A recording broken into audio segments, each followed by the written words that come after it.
Forget everything you think you know about the so-called soft life. On social media, it glitters like a dream. The spotless apartments, the endless vacations, the promise of a world without stress, without effort, without struggle, a life where everything is easy and comfort is guaranteed. But Friedrich Nietzsche would look at this picture and call it for what it really is, not a life, but a slow, quiet death. Because beneath the polished aesthetics and curated feeds lies a dangerous illusion. It whispers that comfort is the same thing as happiness, that by escaping effort, by avoiding challenge, by shielding yourself from hardship, you are somehow winning at life. But Nietzsche saw through this deception. He believed that pain, resistance, and struggle are not mistakes in the human experience. They are its very foundation. They are the fire that tempers steel, the storm that shapes mountains, the furnace in which greatness is forged. The truth is unsettling but liberating. A life without struggle is a life without strength. A life without resistance is a life without meaning. The soft life feels safe, but it slowly erodes the soul, leaving us fragile, untested, and unprepared for reality's storms. So today, we're going to confront the hidden cost of endless comfort.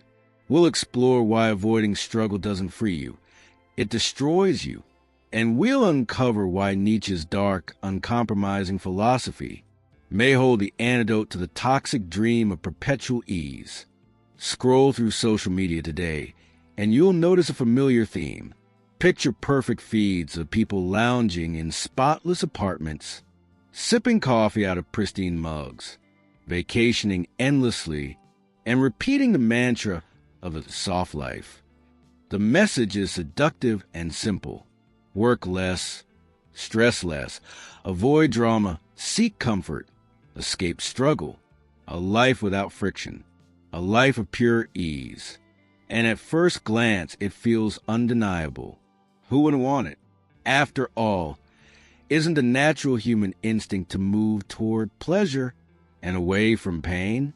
Isn't it rational to design a life where difficulty is minimized and peace is maximized?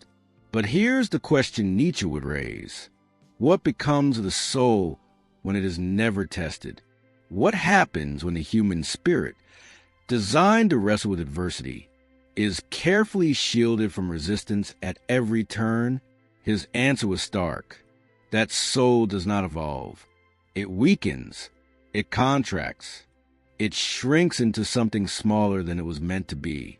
The danger is subtle, because the soft life presents itself as liberation, yet it quietly imprisons you.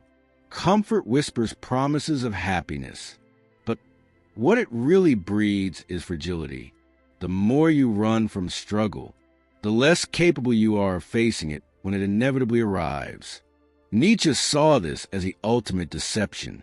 The pursuit of perpetual ease isn't freedom at all. It's a form of enslavement.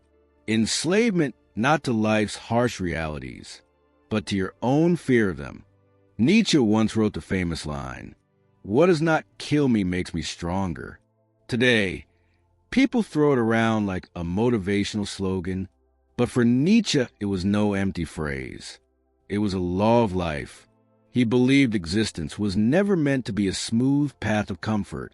It was a battlefield where struggle is not the enemy, but the very forge of strength. Central to this belief is his idea of Amor, Fati, the love of one's fate. To Nietzsche, greatness required more than just tolerating hardship. It meant embracing it fully, even loving it, because resistance is what forces us to grow. To reject pain is to reject life itself.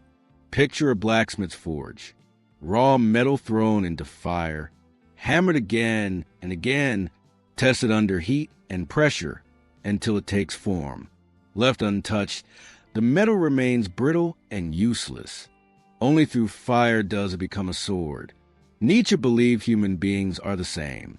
Struggle is not a mistake to escape. It is the process through which we become who we are. Without resistance, there can be no growth. Without challenge, there can be no transformation. Without discomfort, there can be no real life. Nietzsche's hammer strikes at the illusions we cling to, that happiness lies in ease, that peace comes from avoidance.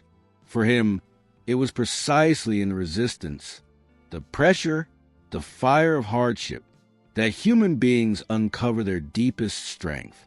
The modern vision of the soft life glitters like a promise, peace, relaxation, and freedom from struggle. At first glance, it feels like the highest form of wisdom. Who would want a life free of friction, free of effort? But Nietzsche would say this apparent wisdom hides a deadly trap, because when you systematically bypass challenge, you also bypass growth. Think of the body.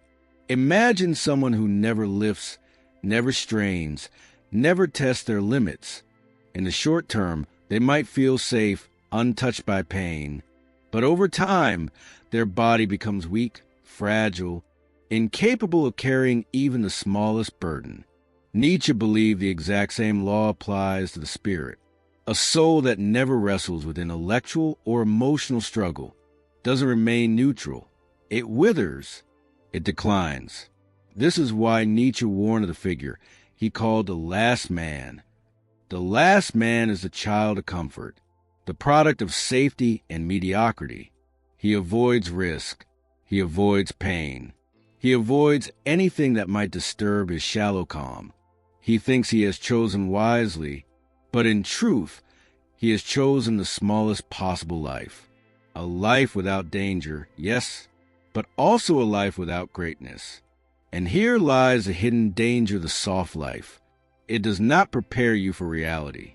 Life doesn't bend to your desire for ease. Adversity will come, storms, losses, betrayals, pain. And when it does, the soft life leaves you defenseless. By avoiding hardship, you do not escape suffering. You only ensure that when suffering arrives, you will not have the strength to withstand it. Nietzsche's warning was clear. Comfort can feel like a blessing, but if it becomes your God, it will rob you of the ascent. The soft life makes a critical mistake. It confuses comfort with happiness. It whispers that if you remove all struggle, if you fill your days with ease and calm, then fulfillment will follow. But Nietzsche urged us to look deeper. True fulfillment is not found in the absence of struggle. It is born from transcending it. Happiness, as most people chase it, is fragile. It comes and goes with circumstance, vanishing the moment life disrupts our illusions of control. But greatness, the profound experience of becoming stronger, of overcoming obstacles, of creating meaning in the face of chaos, that endures.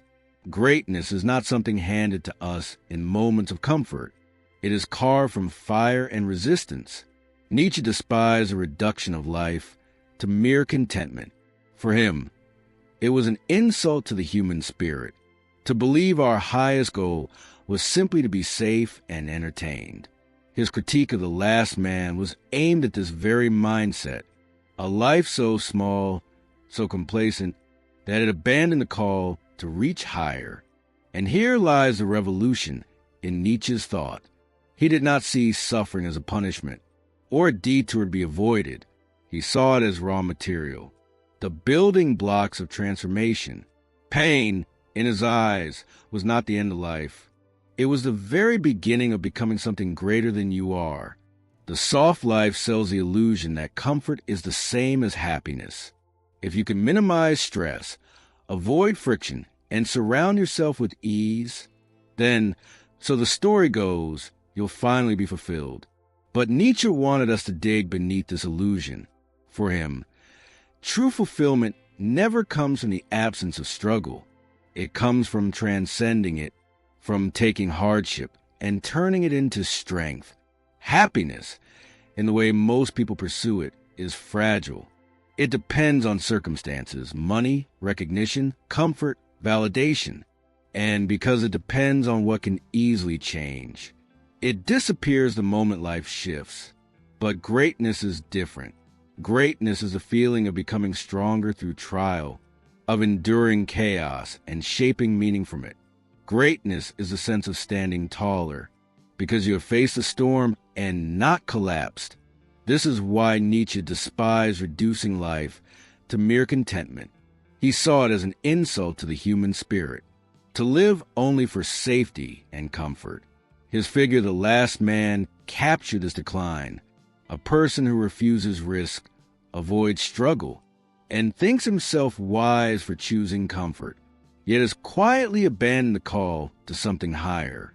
Nietzsche's vision was revolutionary, because he did not view suffering as something to simply survive or escape. He saw it as raw material. Pain was not a mistake to be erased, nor a punishment to be feared. Pain was the forge, the fire, the crucible where transformation takes place. For Nietzsche, pain was never the end of life. It was always the beginning of becoming. The soft life whispers its tempting promises: peace without struggle, happiness without sacrifice, fulfillment without effort. But Nietzsche saw through the illusion. He warned that a life without struggle is not truly life at all. Without resistance, there is no growth. Without risk, there is no strength. And without the fire of hardship, there can be no meaning. For Nietzsche, the greatest danger was not pain or suffering. Pain, he argued, is part of the fabric of existence, a test, a forge, a teacher. No, the greatest danger was something far more subtle: comfort without purpose, a slow suffocation of the human spirit, a quiet surrender to mediocrity, a life where nothing is risked, and therefore nothing is ever truly gained. He called this the fate of the last man, the individual who chooses ease over greatness, safety over risk, numbness over meaning. The last man thinks he has won because he has escaped struggle, but in truth, he has lost everything that makes life worth living. Nietzsche's challenge is as sharp today as it was in his time. Do not run from hardship. Do not pray for a painless life. Instead, embrace your fate, even its burdens, even its suffering. Love your struggle, Amor, Fati, for it is the hammer that shapes you into who you are meant to become. In the end, true strength is not found in avoiding the storm, but in stepping into it willingly. It is the ability to rise above pain, to transform struggle into meaning, and to become something greater because of it. That is Nietzsche's truth, and that is why avoiding struggle doesn't save you. It destroys you.